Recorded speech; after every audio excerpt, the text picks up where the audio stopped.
आप सभी का स्वागत है मेरी कहानी की दुनिया में। चलिए अपनी कहानी शुरू करते हैं।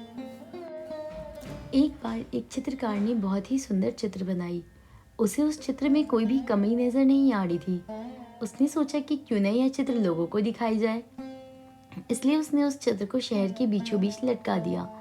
उसके नीचे एक बात लिख दी जिसमें लिखा था, अगर किसी को भी उसमें कुछ कमी दिखाई दे तो उस जगह पर निशान लगा दे। शाम को जब चित्रकार अपने चित्र के पास पहुंची तो वो बहुत निराश हुई, क्योंकि उसकी पूरी चित्र पर निशान लगे हुए थे। चित्र पूरी तरह से खराब हो चुकी थी। उसकी समझ में नहीं आ रहा था कि अब वो क्या करे।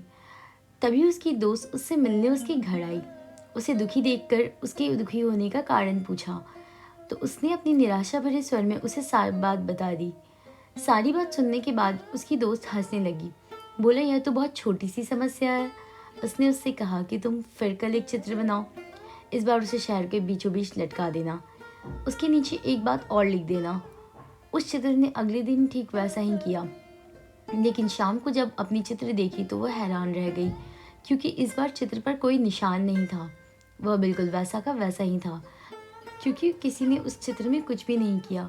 ऐसा इसलिए क्योंकि उसकी दोस्त ने उस चित्र के नीचे इस बार यह बात लिखवाई, जिस किसी को भी इसमें कमी दिखाई दे उसे वह सही कर दे। इससे उस चित्रकार को उसकी समस्या का समाधान मिल गया। अब वह समझ गया था कि किसी दूसरों की कमियां निकालना कितना मुश्किल होता है, लेकिन उस कमी को दूर करना बहुत ही आसान। कहानी की सीख।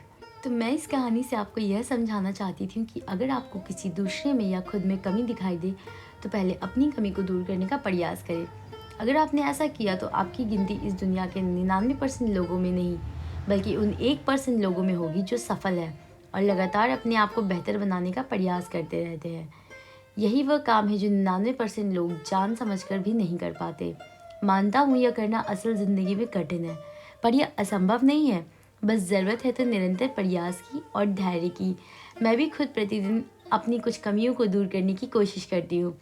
आपने भी फैसला कर लिया होगा कि 99% लोगों में रहना है या उन 1% लोगों में जो सफल है और लगातार अपने आप को बदलने का प्रयास कर रहे हैं, बेहतर बनाने का प्रयास कर रहे हैं। मेरी कहानी को इतना धैर्य से सुनने के लिए आप सभी का धन्यवाद।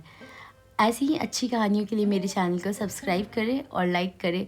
अगर आपको कहानी मेरी पसंद आई तो कमेंट बॉक्स में कमेंट भी करें। अपनों का ख्याल रखें, अपना ख्याल रखें और खुश रहें, मुस्कुराते रहें।